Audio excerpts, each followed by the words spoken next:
Hello everyone and welcome to game 2 here on Cloud Kingdom between Slivko and LoWely.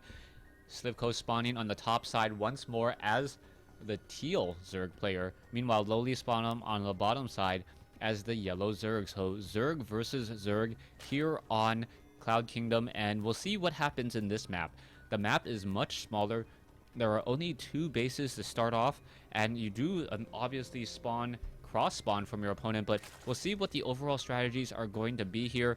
Drones now just continuing to mine away on both sides, and LoWely already changing things up, going for a little bit of a faster drone. Meanwhile, Slivko opting to go for an Overlord, so it is going to be a 9 Overlord versus an 11 Overlord after he went upside down on food with that extractor trick.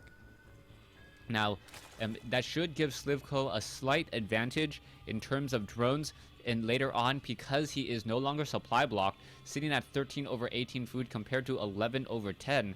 But LoWely is currently mining away with 11 drones compared to only 10 from Slivko, who now finally catches up. In StarCraft 2, it's all about these small differences that make a huge impact. LoWely opting to go for a spawning pool at 11, I believe. So a fast spawning pool in order to perhaps try to counter a fast hatchery. Nope, it looks like Slivko will be doing an earlier spawning pool as well, but he is not getting his gas as of yet. He's not going to have that metabolic boost, meaning that reinforcements will be coming in slightly slower. Taking a look at LoWely. LoWely is getting up an extractor over here, quickly transfers 3 drones onto gas. Spawning pool will be up in about another 15 seconds, and then LoWely will be able to train up that queen and those Zerglings. Now, if metabolic boost isn't utilized, then banelings are going to be the weapon of choice, as we now see a queen being added and still no Zerglings as of yet. A fast hatchery already coming in from Slivko, or well before the 3-minute mark, so it's going to be a pool hatch here on Cloud Kingdom, and Slivko is going to be a little bit on the defensive. He doesn't have gas, he's not going to be able to use banelings anytime soon, and he's not going to be able to get metabolic boost. Slivko just now getting his extractor up, so it is going to be about 25 seconds until the extractor is up, then about another 100 seconds before he can even start the metabolic boost.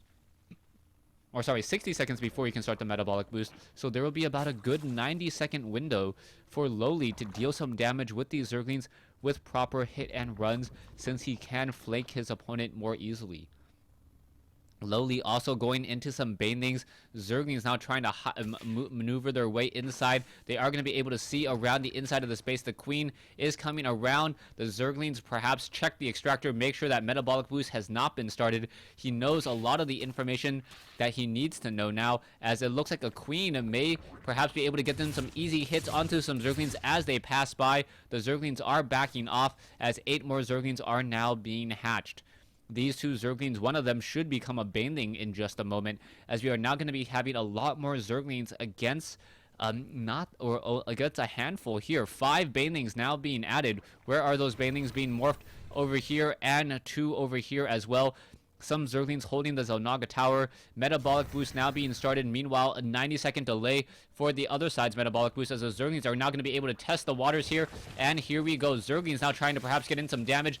The Spine Crawler already in position, as the banelings are looking to perhaps do a bit of a nice hard detonation. Are they going to be able to do enough damage here? One baneling does take down multiple units, as the banelings are now going to perhaps try to take down this Spine Crawler. The nope, transfusions constantly saving it. The banelings could take it down, and it looks like another transfusion comes into play. The banelings could have just sacrificed, taking down the Spine Crawlers, taking down the Zerglings. Not quite sure why he didn't, as now we have 6 more banelings ready to go in just a second. LoWely in a little bit of a lead here. Harvester count 15 compared to 15.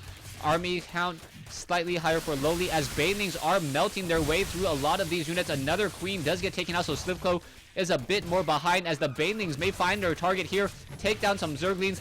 The Spine Crawler does get taken down by Zerglings instead of the banelings, and the banelings still hiding around the corner, as the banelings are able to catch up to those Zerglings, as the banelings do have fairly decent movement speed. LoWely now sitting on a nice advantage. More Zerglings are coming in for LoWely. LoWely now still streaming more reinforcements. What's going to be happening as the Zerglings are now trying to hold this position off here? more banelings being added, and perhaps the spine or the Zerglings could be taking down these hatcheries. The Zerglings now going to try to engage. The Zerglings know that they cannot take down these larva or these baneling cocoons just quite yet, as the banelings are just trying to find more and more banelings. Are they going to be able to do so is the key question, as one spine crawler. And now looking, the banelings may be able to find their way in, to get in a couple hits on some drones. Yes, taking down a lot of drones there. 15 drones compared to 7. That may be GG, as LoWely should be able to take a game 2 here, taking a very, very large lead. There's the GG coming in from Slivko, and LoWely says GG as well. Or LoWely leaves the game, as Slivko says GG. So yes, thanks for watching. Thanks for listening. A rather shorter game here on Cloud Kingdom, but a good game nonetheless. Thanks for watching, and stay tuned for game 3.